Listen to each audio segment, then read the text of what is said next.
di bagasi di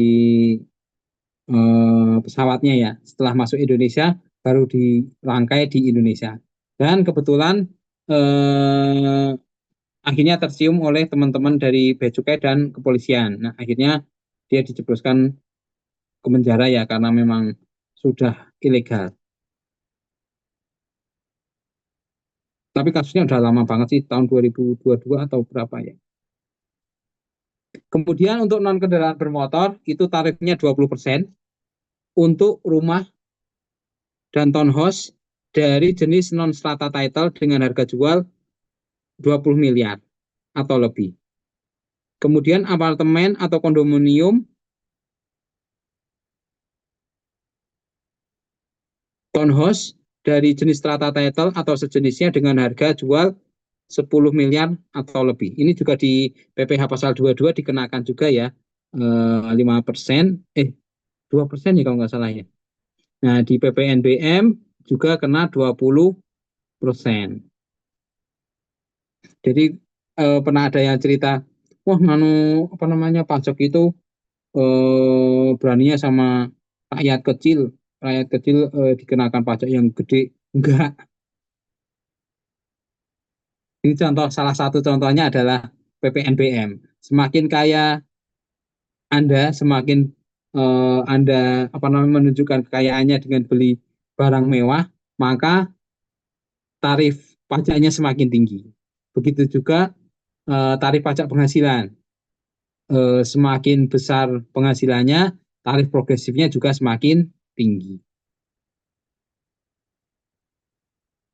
Kemudian non kendaraan bermotor sebesar 40% untuk kelompok balon udara dan balon udara yang dapat dikemudikan, kemudian pesawat udara yang tanpa tenaga penggerak. Itu yang di kayak Cappadocia ya.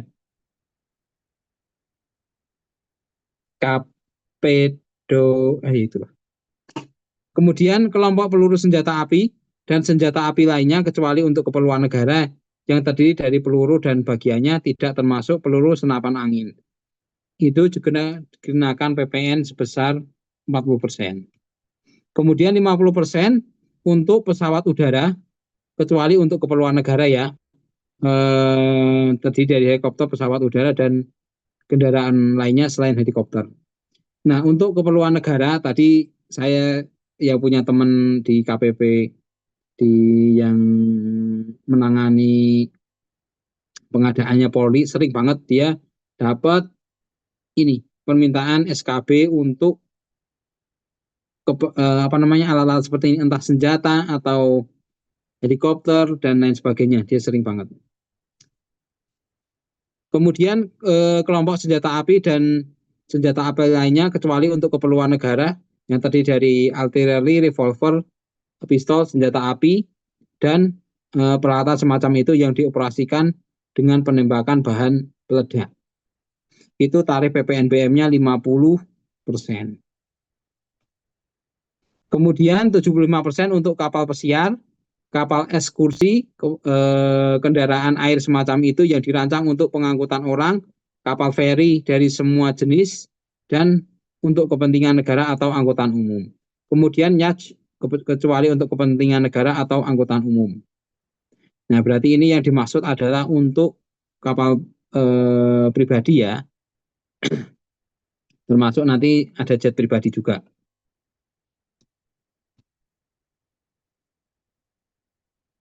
Itu saja mengenai PPNBM. Kira-kira ada yang mau bertanya? Atau kok cuma geleng-geleng aja? Pak, saya izin bertanya, Pak. Monggo, monggo. Untuk PPNBM di bagian yang tadi, Pak, untuk kendaraan seperti mobil tadi, misalkan eh, Hmm? kendaraan yang berbahan bakar hidrogen itu bagaimana ya, Pak, pengenaannya? Berbahan bakar hidrogen. Ya, karena kebetulan untuk Oh, di Jakarta oke, sendiri sudah diresmikan ya, Pak, untuk stasiun pengisian bahan bakar hidrogen. oke, Jadi mungkin ada kemungkinan untuk produsen mobil memasukkan produknya, produk hidrogen gitu, Pak. oke. Untuk sementara kayak listrik ini misalnya listrik ya Mas ya. listrik itu kan nggak kena PPNBM juga, Mas. Baik, Pak. Yang kayaknya diberlakukan sama deh, Mas. Kecuali yang konversi ya, Mas ya. Kan ada yang pakai BBG itu loh. BBG itu kan konversi. Awalnya apa namanya? Awalnya bensin dikonversi menjadi BBG. Nah, berarti dia pakai tarif bensin. Nah, tapi kalau contohnya yang tadi hidrogen mungkin sama yang listrik kayaknya PPNBM-nya masih nggak ada, Mas. Gitu, Mas. Baik, Pak. Terima kasih sudah menjawab. Ada lagi yang mau bertanya?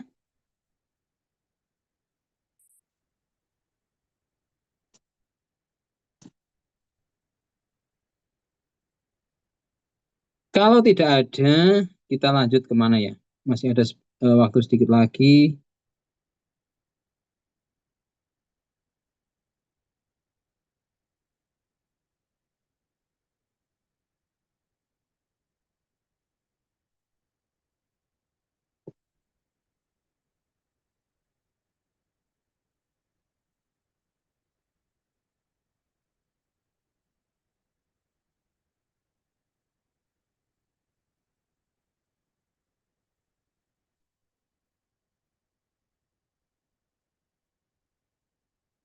Sebentar kok berantakan ini.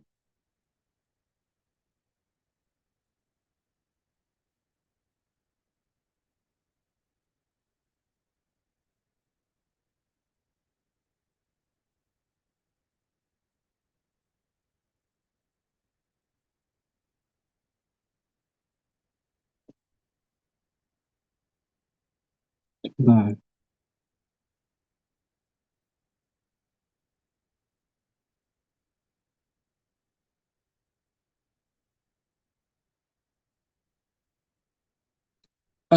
masih ingat nggak ketika saya tadi bahas di pasal 9 itu ada PKP yang belum berproduksi. PKP yang belum berproduksi itu boleh membiayakan, mengkreditkan pajak masukan,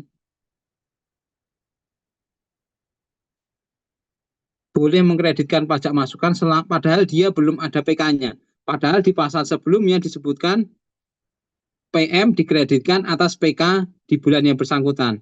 Kemudian kalau PK-nya tidak ada, berarti PM-nya tidak boleh dikreditkan.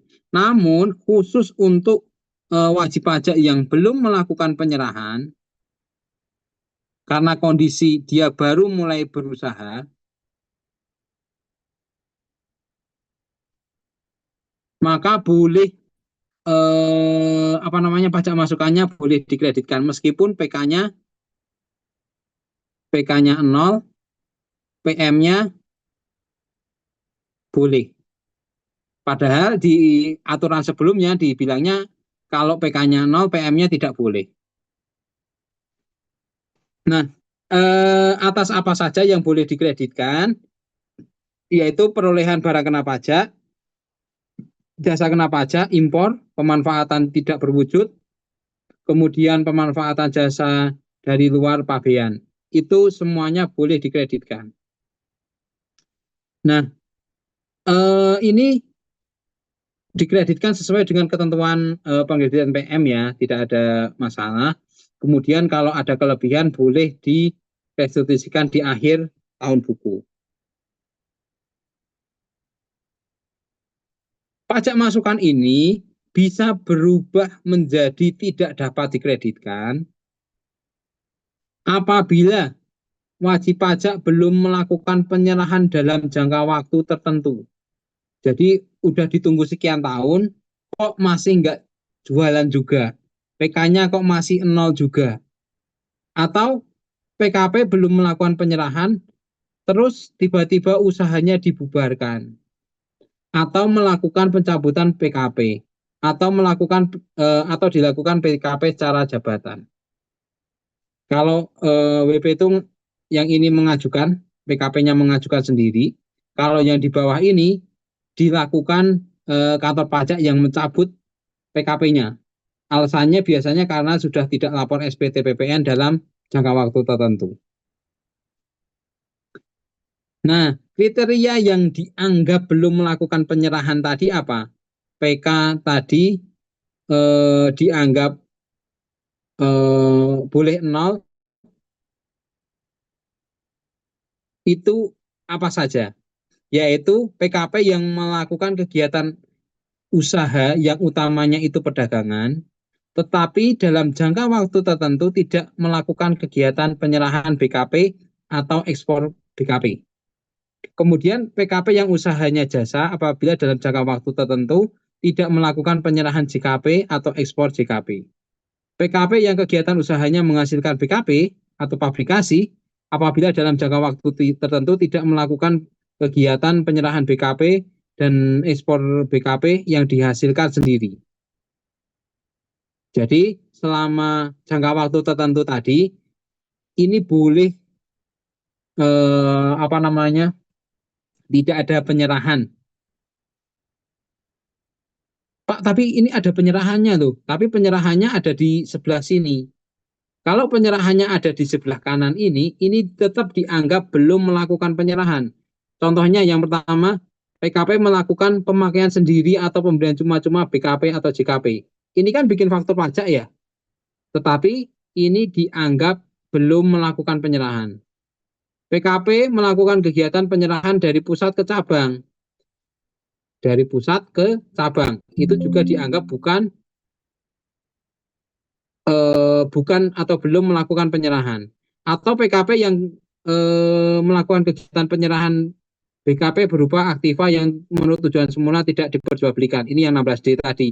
Misalnya mesin yang kemarin dibeli terus dijual. Nah itu termasuk meskipun PK-nya ada nilainya, ini ada nilainya, tetapi belum dianggap melakukan penyerahan. Atau PKP yang melakukan penyerahan BKP atau JKP yang tidak ada kegiatan hubungan langsung dengan kegiatan usahanya. Misalnya dia industri kerupuk, tapi dia menjual permen karet gitu. Nah, penjual permen karet ini kan ada nilainya nih di sini, tetapi tetap dianggap belum melakukan penyerahan. Nah, seandainya wajib pajak tersebut selama batasan waktu tertentu belum melakukan penyerahan atau melakukan penyerahan tapi masih ada di kolom sebelah kanan, belum masuk di kolom sebelah kiri, maka dia dianggap belum melakukan penyerahan. Nah, batasan waktunya berapa? 3 tahun. Sejak pengkreditan pertama kali pajak masukan. Atau lebih dari 3 tahun untuk yang pabrikasi. Atau 6 tahun kalau mendapatkan penugasan dari pemerintah, termasuk dalam proyek strategis nasional. Nah, kalau seandainya 3 tahun kok belum melakukan penyerahan atau melakukan penyerahan tapi masih dalam kolom yang sebelah kanan ini. Nah, memang kenapa, Pak? Nah, kalau seandainya itu terjadi, belum melakukan penyerahan sampai dengan batas 3 tahun tadi, maka pajak masukan yang dulu sudah dikreditkan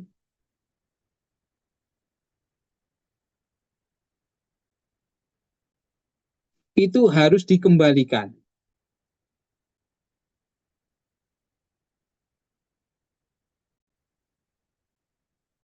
Kalau seandainya belum dikembalikan, itu cukup merubah yang awalnya dikreditkan menjadi tidak dapat dikreditkan. Kalau seandainya sudah sudah dimintakan pengembalian, maka harus dibayar kembali.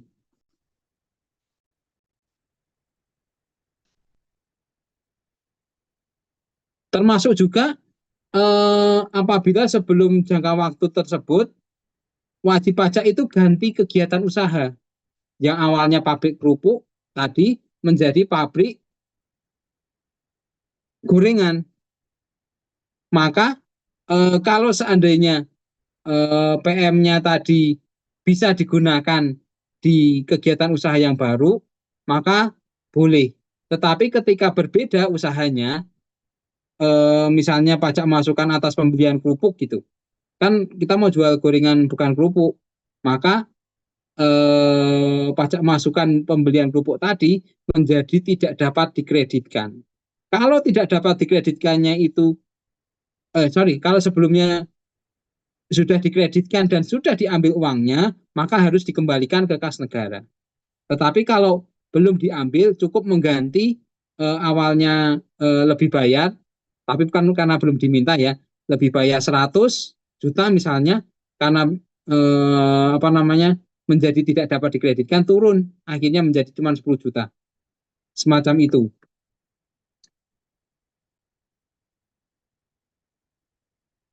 Ini tata cara apa namanya pembayaran kembalinya ya. Kemudian ini sanksinya, sanksinya hanya dikenakan keterlambatan pembayaran pajak yang jatuh tempo.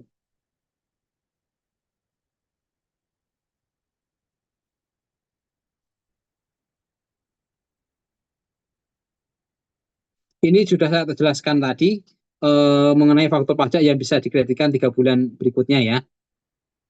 PPN tadi sudah.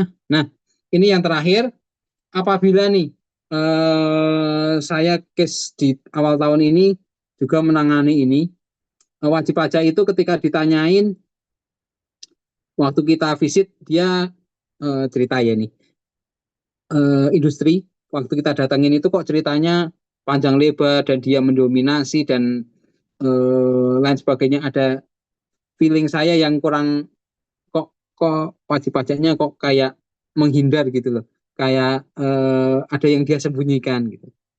Kemudian dari situ saya pulang, kemudian saya telisik-telisik lagi dari data internal yang kita miliki, data dari penjual dan lain sebagainya. Nah, dari data penjual itu kita temukan ada data pembelian. Nah, data pembelian itu ternyata pembelian kecil pembeliannya, tapi pembelian kardus.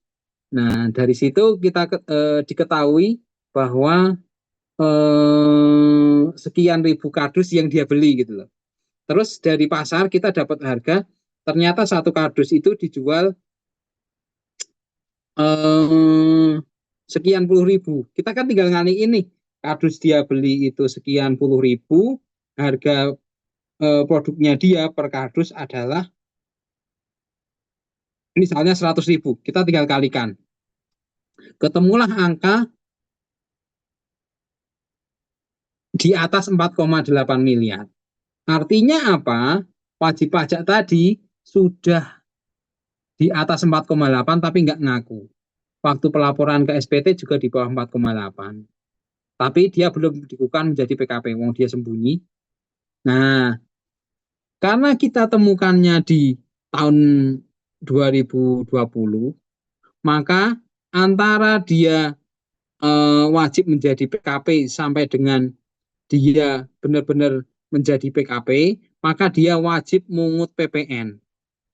Sebelum ada aturan Ciptaker, nanti kita, misalnya omsetnya itu 2019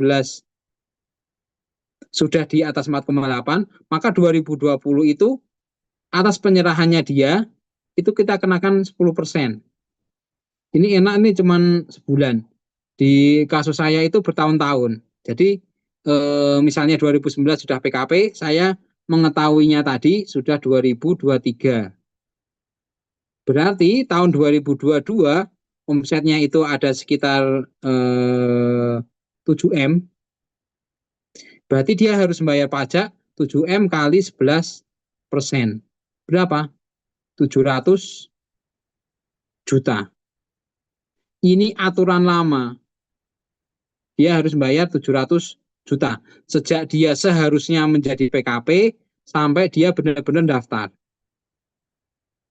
Tapi dengan adanya undang-undang baru, undang-undang Ciptaker, ini dikurangi 80%-nya atau PM-nya 80%.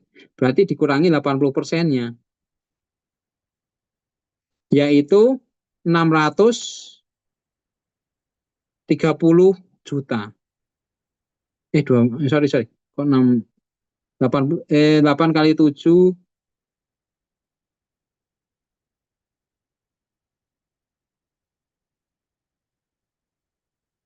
64 ya.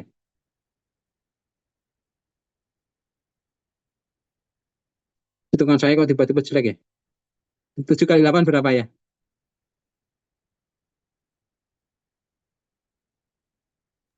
56, Pak. 56 ya. Terima kasih. 560 juta.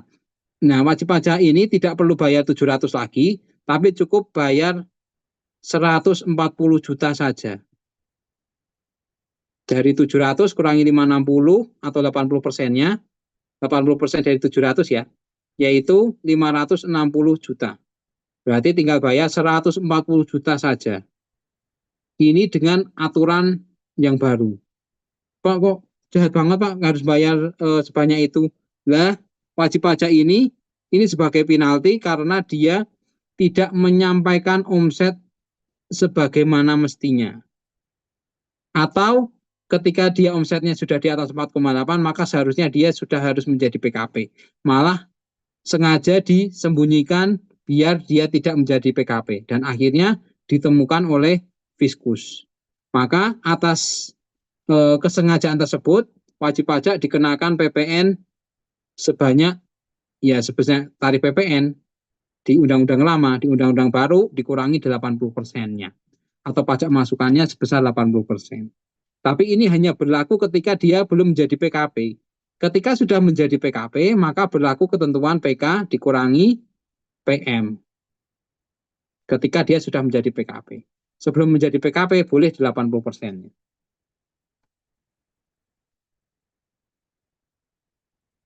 Nah, untuk pembayarannya itu dilakukan setiap akhir tahun buku.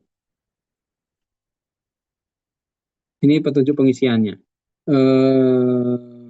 Itu saja sih yang perlu teman-teman ketahui mengenai PPN. Nah, sampai di sini mungkin ada yang mau bertanya?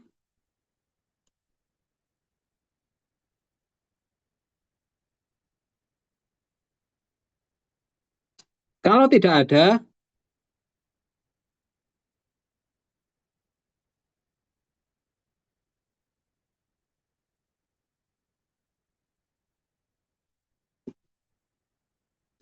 ada, kebetulan sudah mau masuk waktu asar.